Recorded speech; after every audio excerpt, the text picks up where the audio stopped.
Okay, Chibits, today, I just want to say, what this mangaka has done, Nakaba, at foreshadowing, blows my mind. We all knew Nakaba can foreshadow after these recent events in these last couple chapters, in the last 10 to 15 chapters, but there is something that's just been foreshadowed, and something that has been building up to this very point for quite a long time. I went back to read Volumes 3 and Volumes 4 of the 7 Deadly Sins, and you're probably wondering, why would I do that? Well, with the recent events of the latest chapter, at the end, as we know, Fairy King Ban threw me off my seat. I'm like, what the fuck? Ban is the Fairy King. Okay, I mean, I was shocked. I was really, really shocked. So Ban is no longer Ban the Immortal, or he could be called Ban the Immortal Fairy King. That's what he could pretty much be called now. I went back to read these, and the thing was, on chapter 22, 21, and 23, if you look at those chapters, it's in volume 4 if you want to see for yourself, you will see Ban foreshadowing certain events. Like, in volume 3, he foreshadows, like, how King does not look like his sister. Like, okay, look at right here in this panel. I will have the picture on the screen for you can see here, But in this panel right here, volume 3, if you want to check for yourself, you have it to where Ban says, I want to quote him, "You really don't look anything alike." And he's looking at King. Now let's go to the latest chapter of the 7 Deadly Sins. In this chapter, you have it to where Jericho states to King specifically, like, where's your wings? Shouldn't a fairy have wings? Why don't you have wings? And then he had it to where King was about to reveal, like, where his wings went or what happened to his wings, and then they got cut off. That entire conversation just got cut off with the mist, the fog, and then getting transported to the fairy forest. So, we have two hints right now. Okay, I want to tell you where this theory is going. I'm about to let you know.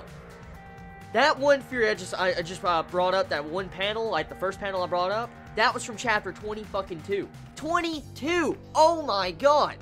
And then you go to this chapter, and it actually goes along with this chapter. And it's not just that. It's not just that. Let's see here. I will find this exact page in here, and I freaked out when I saw it. I was like, no fucking way. Okay, here it is right now. If you look at this, I'll have also the picture on the screen for you can see for yourself too, up closer. But in Volume 3, once again, this is very early on in the series, you will see Ban ask King this question. I'm going to quote for what Ban says to King.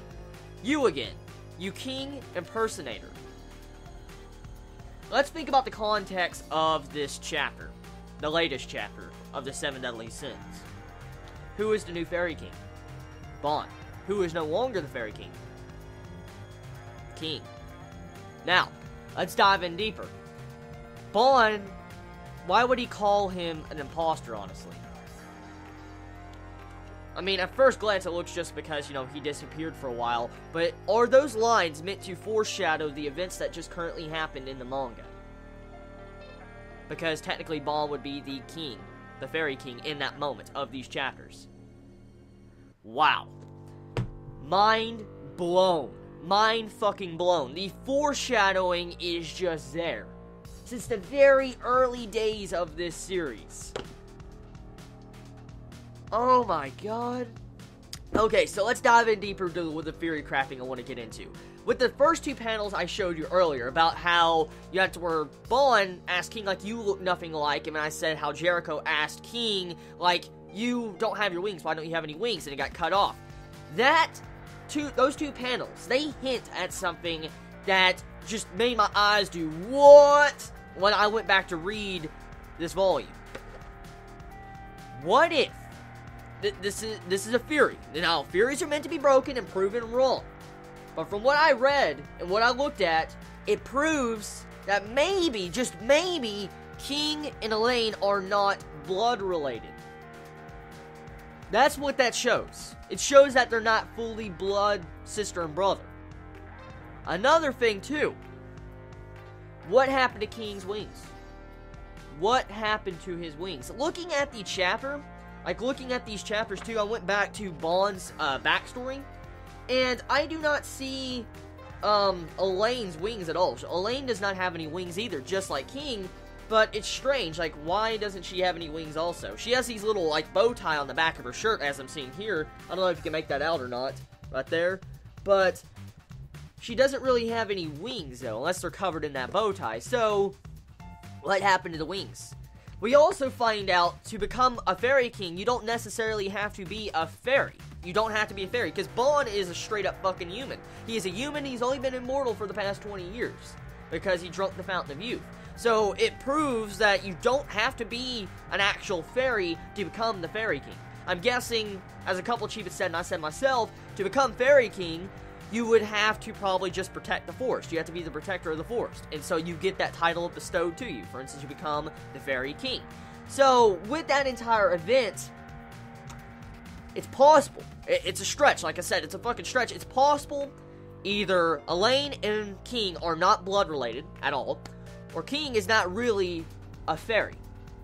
Now, you're probably wondering, like, whoa, what are you saying, Chibi? Like, what are you saying? Let me explain, okay?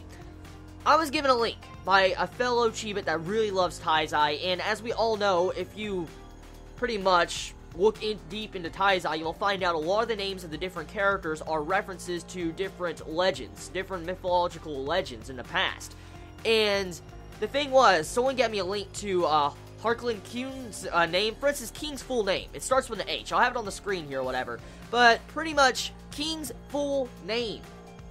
Chibi gave me a link to the actual wiki, that what his name meant and like when it first originated from. And instantly, when I clicked on the wiki, I will have it in the actual description if you want to check it out for yourself, or you can actually read the wiki for yourself.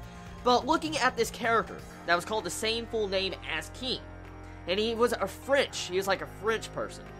And he originated as a gluttonous type slob, pretty much. And what is King? A gluttonous slob. I mean, when he transforms. And that's how he was depicted. So, if you read further down along the lines of this Wicca person that has the same name as King, you will find out that this person used to actually have demons follow around him, and he used to sick his demons to damn evil people to hell. And that would explain his Black Hound. That would explain King's Black Hound alongside of him. Holy shit. Holy shit. And it's not just that, you know, the other sins around him. Technically, he has demons and all sorts of other shits around him. Evil people like Bon the Immortal. He has Meliodas that could possibly be a demon. You have it to where, you know, Diane's technically a giant. I mean, he has all sorts of these different creatures around him, pretty much. King does. And he kind of fits the description of this person that used to hunt people down and damn them to hell. Evil people to hell. And so, pretty much, the mangaka continues to amaze me by the chapter. It's just, the level of foreshadowing this mangaka does is astounding. It is astounding seeing how some of these theories have been hinted at. Like, this entire ordeal with the fairy forest being, planted again, like the seed planted again, and making the fairy forest anew, that was foreshadowed since chapter, 30. That is insane. You don't see many writers nowadays actually foreshadow like that. Besides Togashi. Or Berserk. I like that. I really, really like that. That is amazing. So getting off the topic of theory crafting, let's dive into the other aspects of this chapter, okay? Let's get off the topic of theory crafting. So, in this chapter, we have it to where Jericho joins the party with King and Ban. Jericho is now officially part of their group, and I find that really entertaining, because as we can clearly see in this chapter, Jericho is definitely falling for Ban. She has those feelings, that romance in the air, the blush was just so fucking kawaii, and I was like, oh, that is adorable. It was definitely adorable, and I'm glad that Jericho and maybe Ban could get together, because what this represents as Jericho actually coming on to Ban and trying to probably go out with him or something, is that maybe Ban can move past his past. For instance, Elaine. I mean, let's be honest here. Ban's always been drugged down by his duty of Elaine. Always to resurrect her, save her, do anything he possibly can. And it is this step to where he's going to the forest to actually go there for some reason that is undisclosed. We have no idea why he went there. Is the reason why Ban went to the forest was because he has matured as a character, and he is actually going to be giving up trying to resurrect Elaine. Now, let me explain why. It's still not disclosed, so we don't really know exactly why he went to the forest, but this is my assumption. Ban has always been a character that has wanted to travel, have fun, steal, drink, all sorts of stuff like that. He's also pretty much always seeked out danger. For instance, that's why he wanted to become a 7 Deadly Sins, why he joined with Meliodas at the earlier parts of the series. He wanted to have fun and just seek fights and stuff. Well, with this ordeal, with Ban going to the Fairy Forest, which in turn will probably not have any enemies, is this a step where Ban is actually going to progress as a character? And he's pretty much telling us, as a reader, that he is giving up his goal to try to resurrect Elaine, and he has matured to where he doesn't need to have senseless fights or nothing, and he's actually going to be protecting the Fairy Forest for the rest of his life, or of all of eternity since he's immortal. That is a possibility why Ban is there. He's respecting the wishes of Elaine, but he's also moving past her death to actually do something for her. He's no longer sickened by that grief, trying to suppress it. So yeah, that right there, that's what I think is going on with Ban in this chapter. Besides that, looking past that, there's other elements of this chapter too. When I first read this chapter, I was half fucking asleep. Like, I woke up at like 10 o'clock today. Yeah, I slept in late. I woke up at 10 o'clock, and pretty much I read the chapter, and I'm like, whoa, what the hell is going on? Like, 1 minute they were walking through a rocky forest. Like I said, this is when I first woke up. They're walking through a rocky forest, and then they just teleport to the freaking Fairy Forest. I'm like, what the hell just happened? Like, what the fuck just happened? I was thinking that. And then going back and reading the chapter, I realized that there was a panel, very subtle if you don't pay attention hard enough, but there's a panel on the top that actually represents that there was some form of a time skip in this chapter. Like, Ban, Jericho, and King were walking for a while until they got to the Fairy Forest. So there was a time skip that actually happened in this latest chapter, but it just wasn't very apparent. Like, you really couldn't notice it unless you really paid attention. So yeah, that's pretty much it. So, wonderful chapter. Absolutely wonderful chapter. The Furies, the foreshadowing, oh my god. I want to say, the foreshadowing with how Nakaba has done this with Ban, Elaine, and King in this Fairy Forest, 10 out of 10 chapter. I'm being honest. It is amazing. It's rare you see mangaka do this nowadays. Actually foreshadow something like this far ahead. So tell me your thoughts in the comments below. I love you all so much. You have a wonderful day or not, wherever you live. Please be safe. Chibi out.